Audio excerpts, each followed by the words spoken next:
네, 뉴스 신세계 MBC 현영준 기자 나와 있습니다. 안녕하십니까? 네, 안녕하십니까? 자, 한덕수 전 총리 23년 나왔어요. 네. 그 서울중앙지법 형사합의 33부 이진관 부장판사가 오늘 내란 우두머리 방조 혐의를 받는 한덕수 전 총리에게 징역 23년을 선고했습니다. 이 한 전 총리가 1949년생인데요. 올해 우리 나이로 77, 77세입니다. 네. 그러니까 최종심에서도 이 선고된 형량이 확정될 경우에는 만기 출소를 하면은 이제 100살이 되는 겁니다. 그 이진관 부장판사는 특히 특검이 구형한 징역 15년보다 더 많은 징역 23년을 선고했는데요. 이 선고 내용을 직접 들어보시겠습니다. 들어볼까요? 달리 피고인이 진지하게 반성하고 있다거나 자신의 범죄 행위로 인하여 국가와 국민이 입은 피해를 회복시키기 위한 어떠한 노력을 하였다고 볼 아무런 자료가 없습니다. 주문, 피고인을 징역 23년에 처한다. 이 사건 공소 사실 중 허위 작성 공문서 행사의 점은 무죄. 판결에 불만이 있으면 일주일 이내에 항소장을 제출해서 다툴 수 있습니다. 항소하는 경우는 서울고등법원에서 재판이 진행됩니다. 네, 특히 이진관 재판장은 이제 한 전 총리에게 징역 23년을 선고한 직후 법정 구속을 했는데요. 이 구속에 앞서 이 재판장이 하고 싶은 말이 혹시 있느냐 이렇게 물었고요. 네. 한덕수 전 총리는 겸허하게 따르겠다 이렇게 답을 했습니다. 자, 그러면요. 지금부터는 이제 법률 전문가를 연결해서 한덕수 씨 1심 판결의 법적인 의미를 좀 분석을 해보겠습니다. 김정환 변호사님 전화 연결돼 있습니다. 나와 계시죠? 네, 안녕하세요. 네, 그 재판부가 12.3 비상계엄을 두고서 형법상 내란 행위에 해당한다. 그러면서 위로부터의 내란, 친위 쿠데타 이렇게 명시를 했습니다. 자, 이 법적 표현의 무게감은 어떤 겁니까? 네, 오늘 나온 판결에서의 어떤 내란 확정, 그러니까 12.3 내란이라고 직접 표현을 하셨는데요. 네, 이제 윤석열의 어떤 그 위헌이라는 비상계엄이 위헌이라는 헌법재판소의 탄핵 결정 이후에 가장 중요한 변곡점 하나가 찍힌 것 같습니다. 그렇죠. 특히 오늘 나온 내용 중에 가장 특별했던 부분이 친위 쿠데타라는 것을 판결문에서 설명한 건데요. 네, 그러면서 양형 기준이 없다. 내란은 그러니까 이런 내란 저런 내란이 있을 수 없다는 거죠.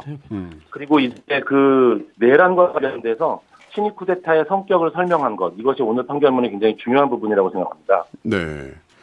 내란이냐 아니냐. 그러니까 12월 3일에 발표된 이 그 윤석열의 비상계엄 선포를 두고서 이거 그냥 비상계엄일 뿐이다. 아니야 내란일 뿐이다. 정치적 논란이 있었는데 오늘 판결이 이거를 법적으로 정리를 했다고 봐야 됩니까? 아니면 첫 선고다. 이 정도로 봐야 될까요? 아닙니다. 그러니까 첫 선고 의미와 정리 두 가지를 다 가지고 있는데요. 네.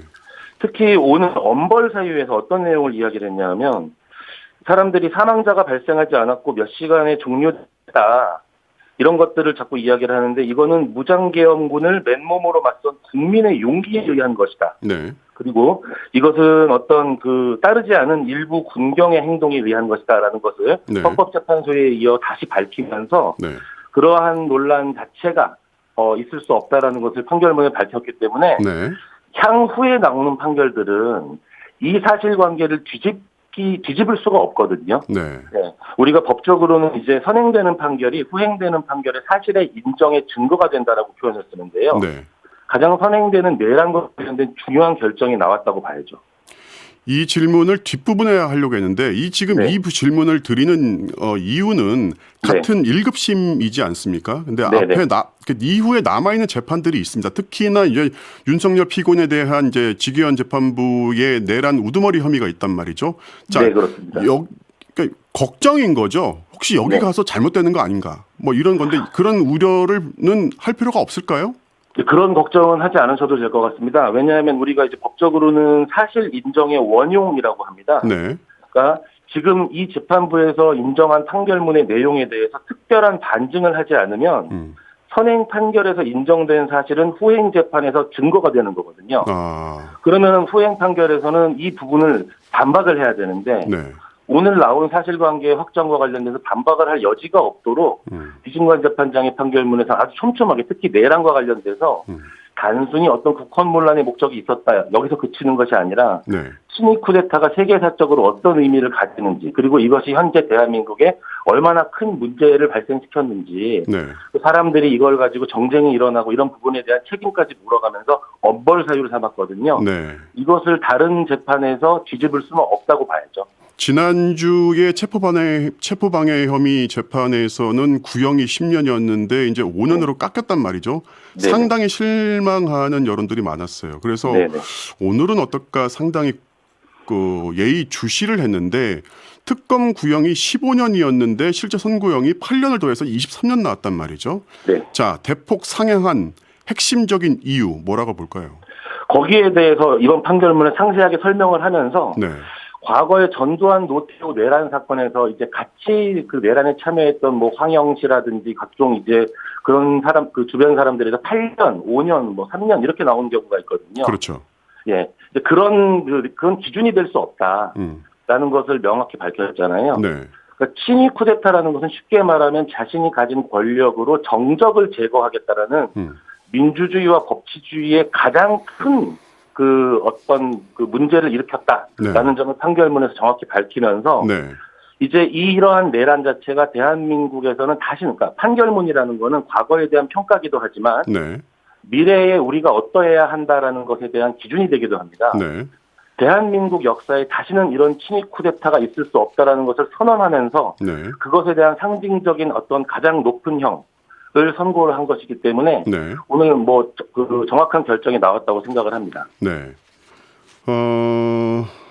일부 혐의에는 양형 기준이 없다면서 양형 기준은 이 사건 양형에 영향을 주지 않는다. 이런 말을 이진관 재판장이 했단 말이죠. 일부 네. 혐의는 양형 기준이 대법원에서 나온 게 없다는 식으로 했는데 23년을 대략 혐의별로 유출하면 어떻게 봐야 될까요?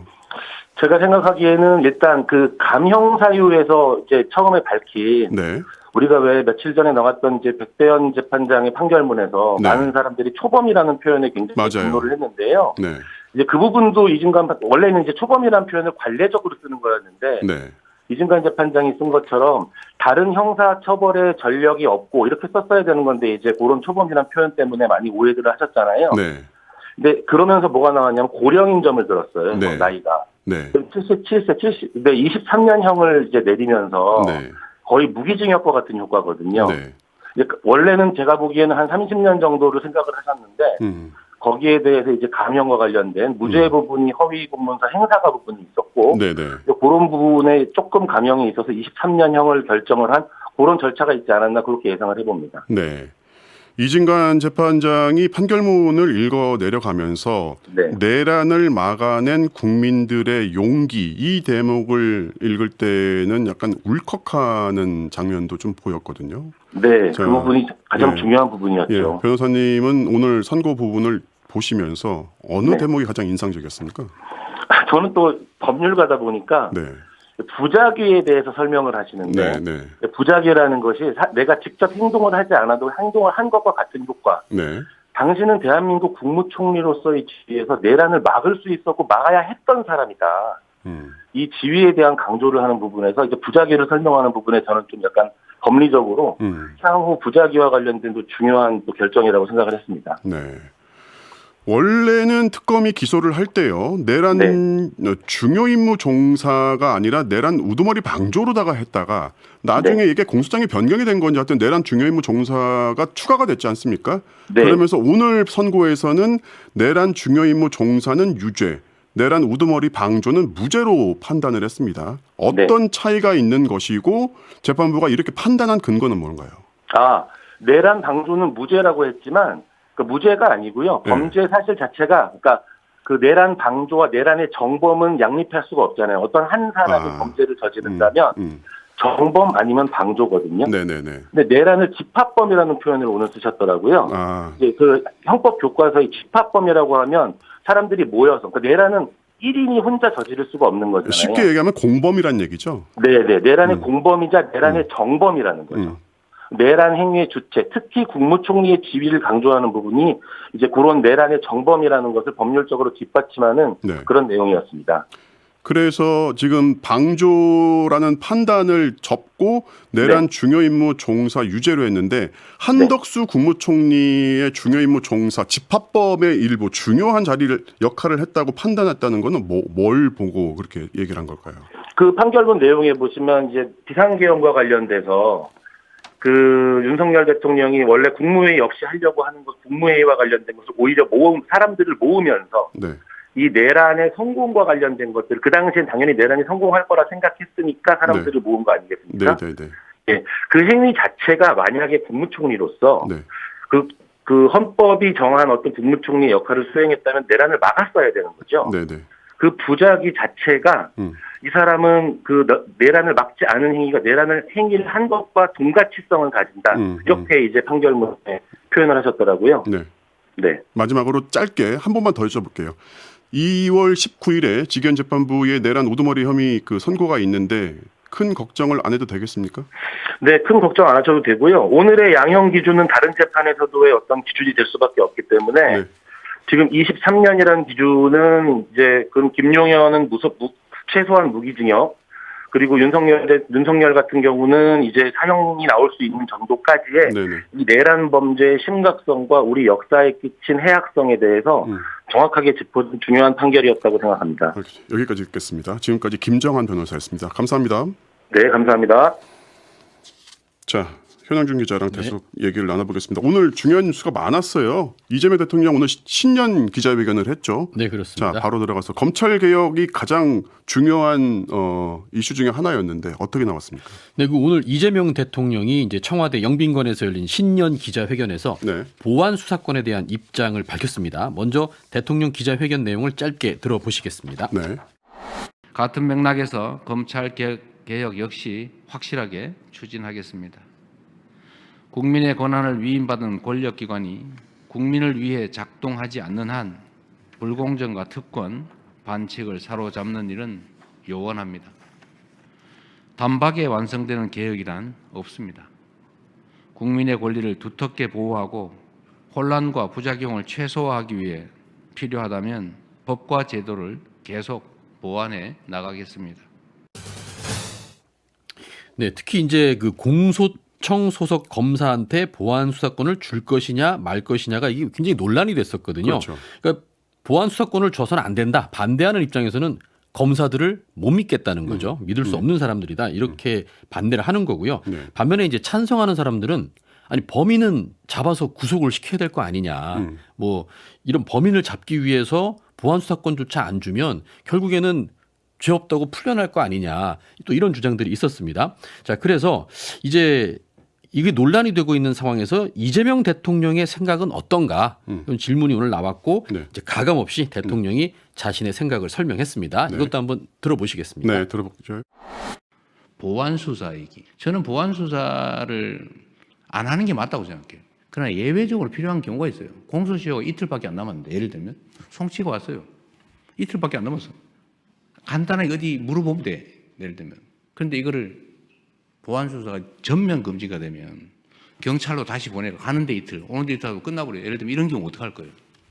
그런 경우에 남용의 가능성을 봉쇄하고 없애고 아주 예외적인 경우에 남용의 여지가 없게 안전장치를 만든 다음에 그런 거 정도는 해주는 게 실제로 국가 업무를 효율적으로 처리하는 기기이기도 하잖아요.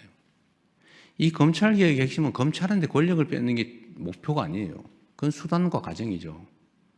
진짜 최종 목표는 국민들의 권리 구제예요. 네. 그 대통령의 오늘 이제 그 기자회견 내용에 행간을 좀 읽어보자면 그 보안 수사권의 예외적인 인정 이게 필요하다라는 말을 좀 조심스럽게 한 것 같습니다. 네. 그 대통령이 또 어떤 얘기도 했냐면 정치야 자기 주장을 막 하면 되지만 행정은 그러면 안 된다. 이렇게 자기 소신을 밝혔습니다. 그러니까 정치권에서는 이제 검사들을 전부 다 박탈해야 된다 수사권 이렇게 얘기를 하지만 실제로 행정을 하는 입장에서는 아까도 말했지만 혼란을 최소화할 필요가 있다. 이런 얘기입니다.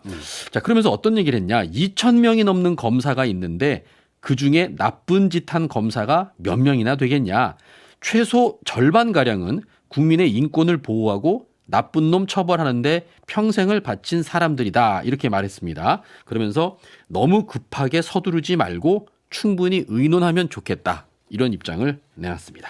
검찰의 편을 들어주는 것 같으면서도 아닌 것 같으면서도 굉장히 네, 근데 뭐 이런 얘기를 제가 뭐 드려도 되는지 모르겠지만 이제 그 국민의힘에서 이렇게 내부적으로 어떤 얘기들이 또 오고 가느냐면 그 이재명 정권 3년 차가 되면 이 범죄 문제 때문에 정권이 스스로 무너질 것이다.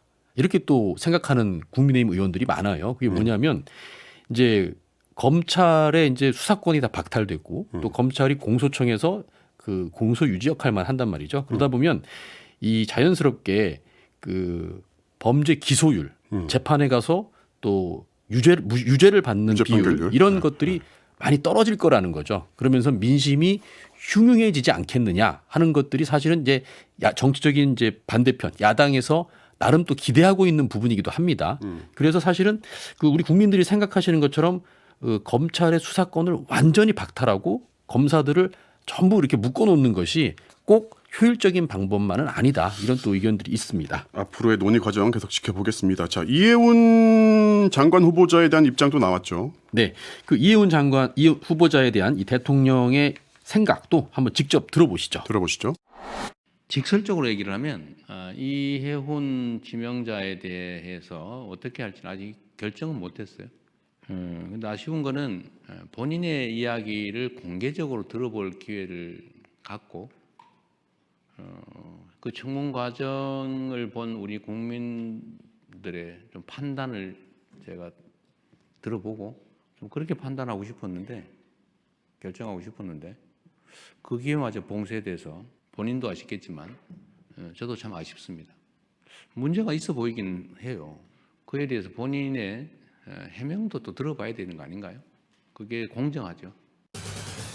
네, 특히 이제 이재명 대통령은 이제 청와대 검증이 좀 미흡한 거 아니냐 이런 이제 비판에 대해서 자기 생각을 말했는데요. 진짜인지 아닌지는 가려봐야겠지만 그분 그러니까 이해운 후보자가 보좌관한테 갑질을 했는지 안 했는지를 우리가 어떻게 알겠냐 이런 얘기를 했습니다. 네. 그쪽 진영에서 그러니까 국민의힘에서 네. 공천을 공천을 5번이나 받고 3번이나 국회의원에 당선되고 아무런 문제가 제기되지 않았던 분이다. 이런 지적도 했습니다. 그래놓고는 이제 자기들끼리만 아는 정보를 가지고 마치 영화 대부에서 배신자 처단하듯이 우리가 모르는 걸 공개해 가면서 공격을 하고 있다. 이런 얘기도 있었습니다. 자. 뭐 이와 관련해 갖고 이제 조금 전에 속보가 하나 들어왔는데요. 네. 여야가 이해운 후보자 인사청문회를 오는 23일, 그러니까 이번 주 금요일이네요. 네. 이때 개최하기로 잠정 합의했다는 소식입니다. 네. 다만 이제 국민의힘 쪽에 확인해 보니까 그 원펜타스 부정청약 의혹, 그다음에 증여세 이런 핵심 자료들이 제출된다는 전제하에 잠정 합의한 것이다. 조건부란 얘기죠. 조건부란 얘기입니다. 조건부로 이번 주 금요일에 이해운 장관 후보자 인사청문회가 열린다는 얘기고요. 네. 자, 부동산 얘기가 나왔는데 세금 규제 집값 잡으려고 세금 규제는 안 하겠다. 네, 이 대통령이 세금은 국가 재정을 확보하는 그런 수단인데 규제 수단으로 전용하는 것은 바람직하지 않다. 이런 네. 입장을 밝혔고요. 그렇지만 반드시 필요한 상태가 됐는데 바람직하지 않다고 안 쓸 이유는 없다. 또 이렇게 좀 그 여운을 남겼습니다. 네. 그러면서 부동산 가격이 적절히 조정될 것이라고 본다. 그리고 우리가 예정하는 선을 벗어나서 만약에 사회적 문제가 될 상황이라면 당연히 세제 수단도 동원해야 한다고 말했습니다. 그리고 네. 홍준표 전 대구시장이 또 폭로를 했는데 신천지 신도들의 몰표 때문에 윤석열이 대선 후보가 됐다. 어떤 내용입니까? 네. 그 검경 합동 수사본부 조사에서요. 2004년에서 2005년 사이에 홍준표 전 대구시장이 이만희 신천지 교주와 여의도 63빌딩의 한 식당에서 만났다. 이런 진술을 확보한 겁니다. 네. 그래서 이제 이 의혹에 대해서 홍 전 시장이 이렇게 해명을 합니다. 기독교 목사인 줄 알고 만났다. 이런 해명글을 올리면서 그 당시 대선 경선 당시의 내부 상황을 이제 폭로한 거죠. 네. 자, 새누리는 신천지를 순 우리말로 바꾼 말이라면서 이 신천지가 그 당에, 그러니까 이 새누리당을 말하는 거죠. 그 당에 침투한 뿌리는 오래됐다라고 했습니다. 이 말은 이제 박근혜 전 대통령이 당대표로 있던 그 새누리당 시절까지 거슬러 올라간다. 뭐 이런 얘기입니다. 네. 그럼 신천지가 언제 들어왔느냐? 홍 전 시장은 2021년 7월 대선 경선을 앞둔 시기를 지목했습니다. 당시 책임당원이 3개월 당비를 내야 이 투표권을 줬는데 네. 갑자기 한 달만 1,000원만 내도 이 투표권을 주는 규정으로 이제 전격 변경이 됐다는 거예요. 그러면서 이게 왜 그러느냐, 새로 입당하는 윤석열을 위한 규정이었다 이렇게 주장을 했습니다. 그때 19만 명의 신규 당원이 들어왔고요. 그중에 10만 명이 신천지 신도였다 이런 말입니다. 그러면서 홍 전 시장이 당시 국민 여론조사에서는 그 대선 경선 여론조사에서는 내가 윤석열 후보를 10.27%포인트 이겼는데 당원 투표에서 몰표가 쏟아지면서 약 4만 7천 표 정도 차이가 났다. 그게 대부분 신천지 몰표였다. 이런 주장을 한 겁니다. 그러면서 본선에서는 이제 국민들이 다 포함되니까 신천지가 위력을 발휘하지 못하지만 소수 당원들만 참여하는 이 경선에서는 결정적인 역할을 한다. 이런 설명을 한 겁니다. 자, 이게 만약에 사실이라면은 이 신천지에서 정치판을 뒤흔든 거거든요, 사실은. 그렇죠. 네. 상당히 궁금한 게요. 네. 신천지는 빚진 게 있나요? 윤석열 후보한테 왜 이런 거예요? 그렇습니다. 이제 통일교 그 신천지 이게 의혹을 수사하는 이제 검경 합동수사본부가 윤석열에게 은혜를 갚아야 하니까 교인들을 당원으로 가입시키라는 지시를 받았다. 이런 진술을 확보한 겁니다. 네. 이게 2020년 코로나 그 19 당시로 거슬러 올라갑니다. 이제 신천지가 이 방역 수칙을 무시하고 종교 모임을 가지면서 신천지 교회를 중심으로 코로나 확진자들이 급증을 했습니다. 네. 그래서 2020년 2월 24일에 이재명 당시 경기도지사가 경기도 안에 있는 신천지 종교시설을 강제로 봉쇄하고요. 집회금지 긴급 행정명령을 내렸습니다. 그러니까 경기도 안에 있는 모든 신천지 관련 시설들은 그게 교회가 됐든 뭐가 숙박시설이 됐든 14일 동안 아예 폐쇄가 된 겁니다. 그런데 이때 교주 이만희 씨가 이재명 도지사를 향해서 경로를 쏟아내는 음성 녹취가 어제 MBC 단독으로 이제 보도가 됐는데요. 만약에 이재명이가 우리를 그렇게 끝까지 압박한다면 자기는 엄청난 손해를 보고 목적 달성을 못해. 뭐 이런 말과 함께요. 우리는 하루아침에 이 나라 전체의 지자체를 깔 수도 있어. 뭐 공격할 수 있다. 뭐 이런 표현인 것 같습니다. 자, 이때부터 이제 신천지 안에서는 이재명 경기도지사를 사탄, 악마 이렇게 부르기 시작했고요. 2022년 대선을 앞두고는 윤석열을 이제 구원자라고 부르기 시작했습니다. 이게 왜 구원자냐? 이것도 코로나랑 관련이 있습니다. 당시에 이 신천지 교인들이 코로나에 확진되면서 교인 명부를 알아야 이 사람들을 추적 조사를 할 수가 있거든요. 네네. 그래서 그 당시에 추미애 법무부 장관이 신천지를 압수수색해서 신도 명단을 확보하라는 이런 지시를 했습니다. 그런데 검찰총장이 누구였냐면 윤석열이었죠. 그래서 압수수색은 방역과 역학조사에 도움이 안 된다 이러면서 2번이나 압수수색 영장 청구를 막아섰습니다.